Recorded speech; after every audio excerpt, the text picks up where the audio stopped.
Hello, I'm Colin. I'm a writer and an editor, and I also teach comic making and creative writing. This workshop is designed to help you in coming up with ideas for your own writing.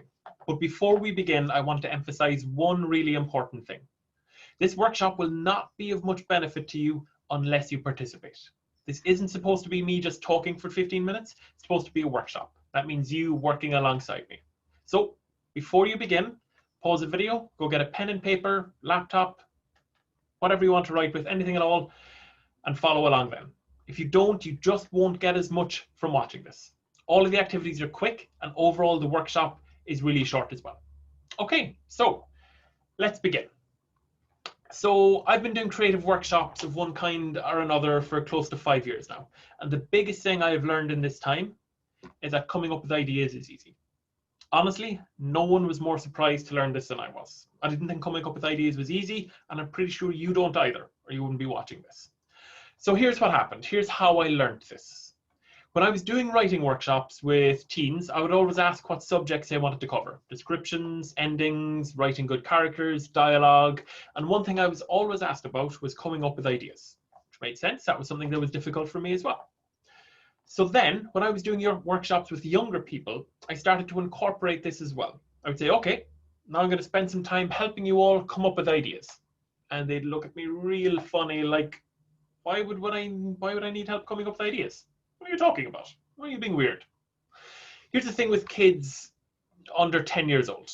If you give them 10 minutes to come up with 5 ideas for you, they will take 2 minutes and give you 20 ideas. Those ideas will be a mishmash of what they saw online, their favorite programs, things they're interested in, and everything that is running around in their imaginations. And the ideas will be brilliant. They'll be mad, funny, ridiculous, and inspiring. After that age, though, things begin to change. And from what I can see, this is just what I've observed, it's 2 major factors that change things: peer pressure and school. First of all, in school, we were taught that there is a right answer, and we have to know that right answer. If we have the wrong answer, then the teacher takes some time to go over the material again and helps us understand. And just kidding. If we don't have the right answer, we get given out to, maybe we feel stupid, we fail our tests, we're given more work. And so we come to think of everything as black and white. You either have the right answer or the wrong answer. And you better have that right answer. But that's not how creativity, writing, or any kind of art works. If I write a story, you might like it, you might not. But that does not make the story either right or wrong, good or bad. It's subjective. You might like it, another person might not. Same with art. 2 people looking at a painting will have 2 different reactions, and neither person will be wrong. Being wrong does not exist in art and creativity. Art is about self-expression, the creative expression of your ideas, your worldview, what is in your head, and no one gets to tell you that that is wrong. But school, as far as I'm concerned, squeezes this out of us, teaches us to learn the right answer and to be afraid of giving a wrong answer. I hate that idea, that it is not okay to be wrong or fail. There's nothing wrong with failing or being wrong. That is how we learn. I didn't enjoy my time in school, if you hadn't begun to guess this by now. Okay, so besides school, second issue is peer pressure. And this is something we all go through as well. We become very aware of what our friends think of us. When I do workshops, participants will not want to read their stories out or even come up with ideas in case someone will laugh at them, think their ideas are silly, not good, or their ideas won't be as good as everyone else. It's terrible, but that is how it is. And the worst thing is, after a while, we internalize this. So we don't need anyone to tell us our ideas are maybe not great. We do it ourselves. As soon as you come up with an idea, straight away you're thinking, no, that's good, not so good, that's stupid, that won't work. Someone else will have a better idea. You're criticizing your own creativity away. And this is a key factor here. It's not that coming up with ideas is difficult. It's that you think coming up with ideas that we think are good is difficult. Because as soon as you come up with an idea, instantly you're dismissing it. You're thinking, no, that's not good, that's not great, I'm going to rubbish that. So what you need to do to come up with ideas is to take off your critical hat and put on your childlike hat. For me, there was a cool little sailor hat that I wore to the beach all the time, had a little anchor on it, like I was a captain of my own ship. Awesome hat. So forget about being a serious grown-up person and try to be more like a child. Just for a couple of minutes. Just try this with me. So we're going to come up with some ideas right now. And this is where working online is actually a benefit. No one is going to see these ideas. There's no class around you. There's none of your friends or people you don't know looking over your shoulder going, super rabbit? Oh, that's a dumb idea. Nobody will see these ideas. Not me, not anybody else. Not today. For today, Forget about what anyone else thinks and just enjoy coming up with ideas. Also, and this is important as well, don't worry if these ideas are going to make a good story or not. I'm not asking you to come up with stories, just ideas. We're going to talk about turning ideas into stories a little bit later, but for now, it's just ideas. Put everything else out of your head, okay? So let's start into our first activity. Let's generate some ideas. Right now, I want you to pause the video for 1 minute, just 1 minute, set a timer, I think would be a good idea. And I want you to come up with one idea. That's all, just one. And forget about whether it's good or not, or whether it would be a good story or not. I'm not going to see this, no one will, so allow yourself free rein. Be silly, just write down what comes into your head. And if you're still nervous, oh, I'm going to come up with an idea and it's, what if elephants could talk? That's the first thing that came into my head. It's an idea for a story. Will it make a good story? Is it a good idea? Is it a bad idea? I don't know. Doesn't matter. Worry about that later. So for now, pause, 1 minute, go. Okay, did everyone manage to come up with something? I hope so. So let's move on and keep doing some exercises. So let's try again, but this time I want 3 ideas. And if this sounds difficult, remember, don't dismiss your ideas, not for any reason. Stop thinking you're not good enough. I can almost guarantee you're still doing it. Happens so fast you don't even realize it. The same instant you come up with an idea, you dismiss it. Remember my first idea? What if elephants could talk? If I'm happy enough to say that out loud, then you should be happy enough to just write down what comes into your head. So to help you along, here's some questions to help you. This is something that I find useful when generating ideas, okay? So up on screen, we have some questions. We have what if, how do, who is, and are. So if you answer these questions for yourself, you'll find you'll come up with some ideas. And again, just whatever comes into your head when you think of these questions. What if the people who we sent into space never came back? How do my cats know not to like dogs?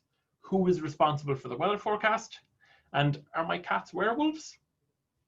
You may notice that not all of these even make sense. That's fine, don't worry, just ideas. Trust me for a minute and let yourself have fun.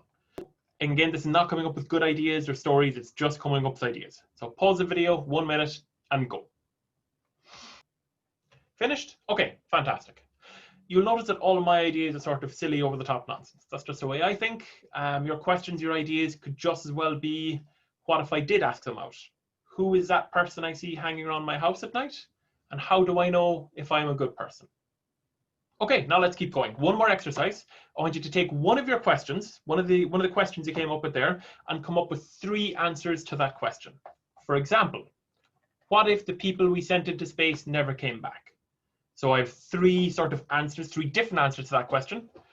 Abducted by aliens. Space is actually quite large and complicated and they just got lost. Or space is quite nice, really, and they all preferred it to Earth, which honestly is sort of understandable at the moment. So take 3 whole minutes to brainstorm this and go.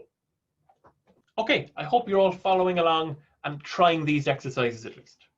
So after all that, you should have a reasonable number of ideas. Maybe you like them, maybe you don't. One of the lessons here is that it often takes 10, 20 ideas before you come up with one that you like, one that you want to write about. That's fine.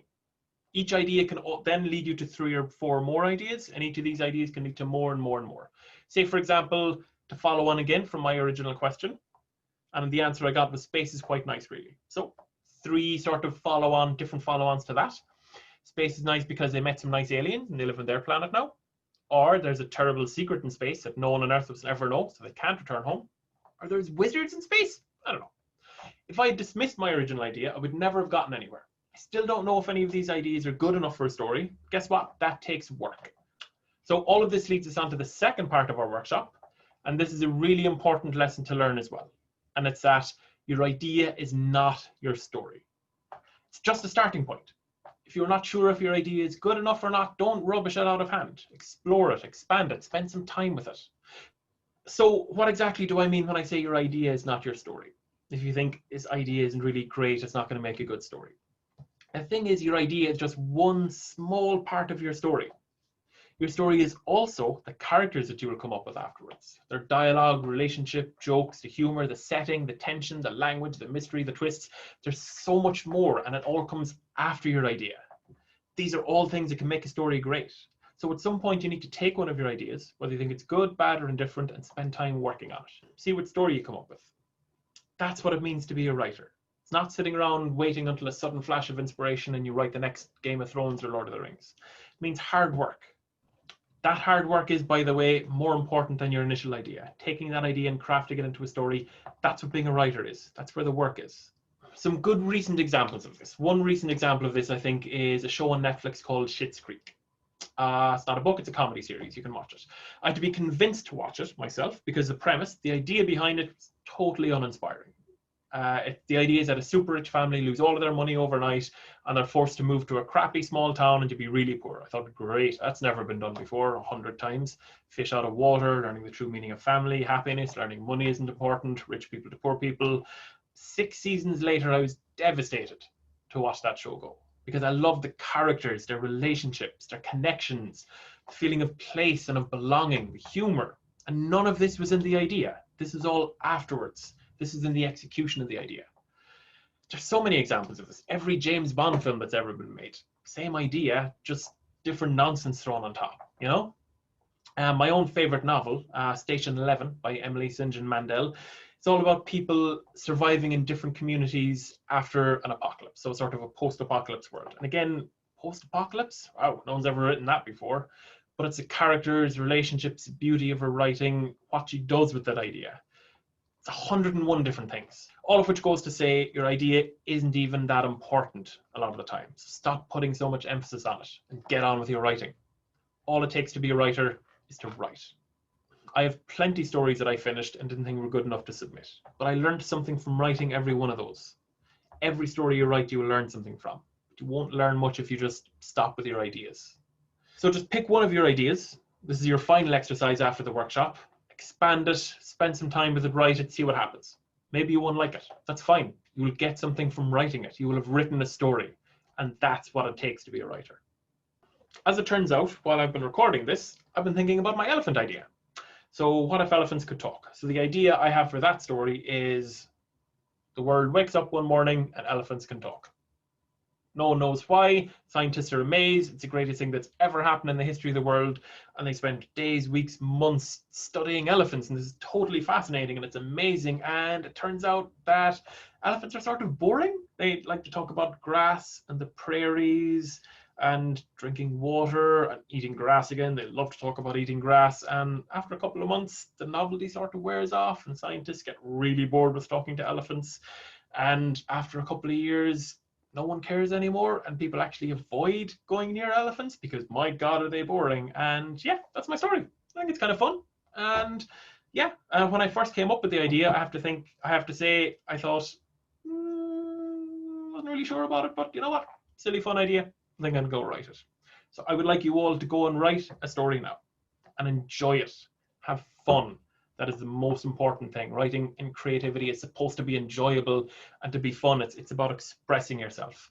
So enjoy that, and thanks for watching.